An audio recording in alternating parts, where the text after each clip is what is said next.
Hello everyone, welcome back my channel Nursing Education and Chemistry। कल हम लोगों ने बात करी थी कि एनाटॉमी एंड फिजियोलॉजी क्या होता है। ओके, आज हम लोग डिस्कस करने वाले हैं कि कोशिका क्या होती हैं। कोशिका यानी सेल क्या होती हैं। जैसे कि आपको स्क्रीन के ऊपर स्ट्रक्चर दिख रहा होगा कि कोशिकाएं क्या होती हैं। तो हम सभी जानते हैं कि कोशिका मानव शरीर की संरचनात्मक एवं कार्यात्मक इकाई होती है, यानी कि cell is the structure function unit of the body. Okay, then उसके बाद हम कोशिका को जीवित ऊतक की सबसे छोटी इकाई भी हम मानते हैं कि यानी कि जो smallest unit of living tissues होते हैं उसकी सबसे छोटी इकाई भी हम कोशिका को मानते हैं। अब हम यहाँ पर देखते हैं कि कोशिका के अंदर कुछ पार्ट्स वगैरह होते हैं। जैसे कि हम यहाँ पर देखते हैं कि फर्स्टली हमारा सेल वॉल हमको देखने को मिलता है। इसे हिंदी में कोशिका भित्ति कहते हैं। जो सेल वॉल होती हैं वो कोशिका भित्ति होती हैं और ये सेल के सराउंडिंग स्ट्रक्चर में प्रेजेंट होती हैं। ठीक है, ये क्या करती है, कोशिका भित्ति की कोशिका को ठीक बाहर से कुछ इस प्रकार से घेरने वाली संरचना को ही हम कोशिका भित्ति कहते हैं। जैसे कि हम यहाँ पर देखते हैं कि यहाँ पर हमको सेल वॉल दिख रहा है। जैसे कि मैं आपको बताता हूँ कि ये जो एरियाज हैं जिसने कोशिका को घेर रखा है, इसी को हम कोशिका भित्ति वगैरह कहते हैं ना, कि जिस तरीके से कोशिका एरिया है बाहरी तरीका, इसको हम कोशिका भित्ति कहेंगे। देन इसके बाद हम आगे बढ़ते हैं कोशिका भित्ति के बाद में, तो हम बात करते हैं न्यूक्लियस। तो हम सभी जानते हैं कि जो सेल के अंदर जो केंद्रक होता है उसे ही न्यूक्लियस कहा जाता है। कि जो सेल के अंदर जो प्रेजेंट होता है, जैसे कि यहाँ पर हम स्ट्रक्चर में देख पा रहे हैं, यहाँ पर डायग्राम के अंदर मैंने मेंशन किया है कि जो ये वाला जो पोर्शन है हमारा, ये हमारा न्यूक्लियस है, कि ये इंटरनल वाला जो भाग है हमारा न्यूक्लियस हो जाएगा। देन न्यूक्लियस के अंदर भी दो फंक्शंस वगैरह होते हैं जिसको हम न्यूक्लियस और क्रोमोसोम्स कहते हैं, यानी कि इनको हम नाभिक और क्रोमेटिन के नाम से भी जानते हैं कि न्यूक्लियस के अंदर दोनों चीज़ें प्रेजेंट होती हैं। थर्डली हम यहाँ पर बात करते हैं कि न्यूक्लियस के अंदर के बाद में सेल्स के अंदर कुछ और भी चीज़ें मौजूद होती हैं, जैसे कि हमारा साइटोप्लाज्म हो गया। साइटोप्लाज्म कोशिका झिल्ली और केंद्र के बीच का स्थित वाला क्षेत्र होता है। ठीक है, कि जो साइटोप्लाज्म होता है हमारा, जो कोशिका के भीतर वाला अंदर वाला जो भीतर वाला जो एक क्षेत्र होता है, उसको हम क्या बोलते हैं, साइटोप्लाज्म बोलते हैं। जैसे कि हम यहाँ पर आप दिख पा रहे हैं, जैसे कि मैं आपको दिखाता हूँ यहाँ पर कि ये हमारा क्या है, साइटोप्लाज्म है ऊपर जो लिखा हुआ है। और ये कोशिका के जो अंदर वाला जो एरियाज हैं उसको हम क्या कहेंगे, साइटोप्लाज्म वगैरह कहते हैं। साइटोप्लाज्म हमारी बॉडी में कुछ केंद्र के बीच में स्थित होता है। इसके अंदर कुछ और भी मटेरियल्स होते हैं जिसको हम क्या बोलते हैं कि साइटोप्लाज्म में एंडोप्लाज्मिक होता है।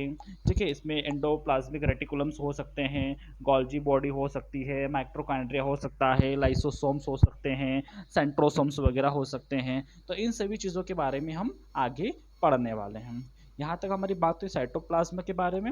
नेक्स्ट हम आगे बढ़ते हैं कि सेल के अंदर कुछ गोल्जी अपार्टस वगैरह होते हैं जिनको हम बोलते हैं गोल्जी अपार्टस, यानी कि गोल्जी उपकरण होते हैं।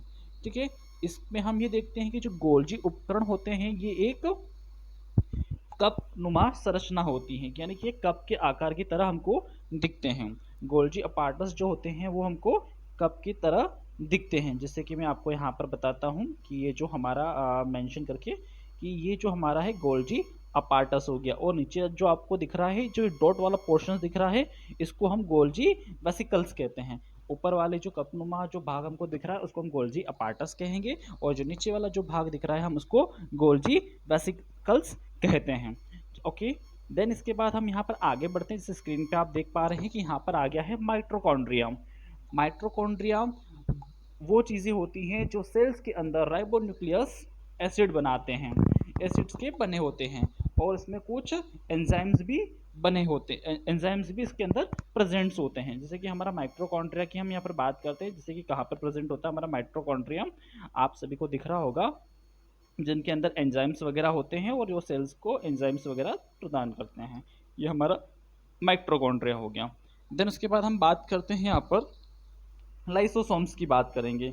ठीक है, कि लाइसोसोम हमारी बॉडी में क्या होते थे, यहाँ पर लिखा they are small spherical and oval body surrounded by the single membrane. ठीक है, जो लाइसोसोम्स होते हैं ये हमारे सेल्स के अंदर गोलाकार व अंडाकार शरीर के रूप में होते हैं, तथा एक झिल्ली के द्वारा ये लोग घिरे रहते हैं। जैसे कि हम यहाँ पर स्क्रीन में देख पा रहे हैं कि यहाँ पर हमारा लाइसोसोम्स होता है कि ये हमारा एक गोलाकार अंडाकार बिंब के रूप में प्रेजेंट है। हमारे लाइसोसोम हमको 3 डॉट्स में यहाँ पर दिख रहे हैं कि लाइसोसोम यहाँ पर प्रेजेंट हैं और ये क्या करते हैं कि अगर कोई भी बैक्टीरिया वगैरह है, कोई भी कोशिका वगैरह को है, उनको तोड़ते मरोड़ते रहते हैं।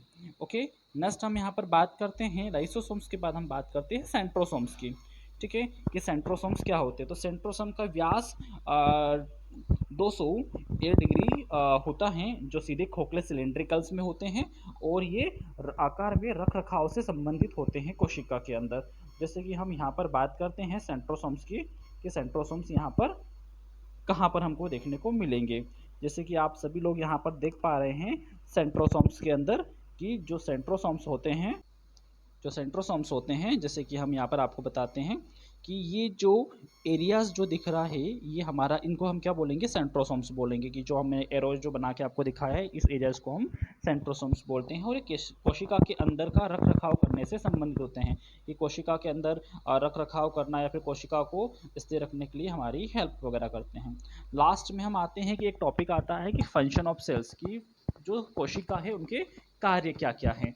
तो हम यहाँ पर देख रहे हैं कि कुछ कार्य कोशिका के हैं, जैसे कि भोजन के और ऑक्सीजन ले जाने में, यानी कि take of food and oxygen के रूप में यूज कर सकते हैं। प्रोड्यूस हीट एंड एनर्जी, यानी कि ऊष्मा और ऊर्जा पैदा करने में भी मदद करते हैं। नेक्स्ट आ जाएगा हमारा move and adapt to environment, यानी कि स्थानांतरित करता है और पर्यावरण के अनुकूल हमें बनाए रखता है या फिर हमारी बॉडी को बनाए रखता है। ठीक है, अगर कोई वेस्ट वगैरह भी बॉडी के अंदर आ रहा है, सेल्स के अंदर आ रहा है, तो उस कचरे को भी ये हटा सकती हैं और ये कुछ स्पेशल वर्क भी करती हैं।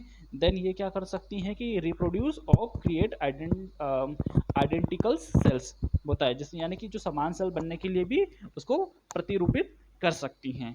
आई होप आपको मेरे द्वारा जो बताई गई चीज़ें आपको समझ में आई होगी। मिलते हैं नेक्स्ट वीडियो में। ओके, टेक केयर, लाइक करें, सब्सक्राइब करें।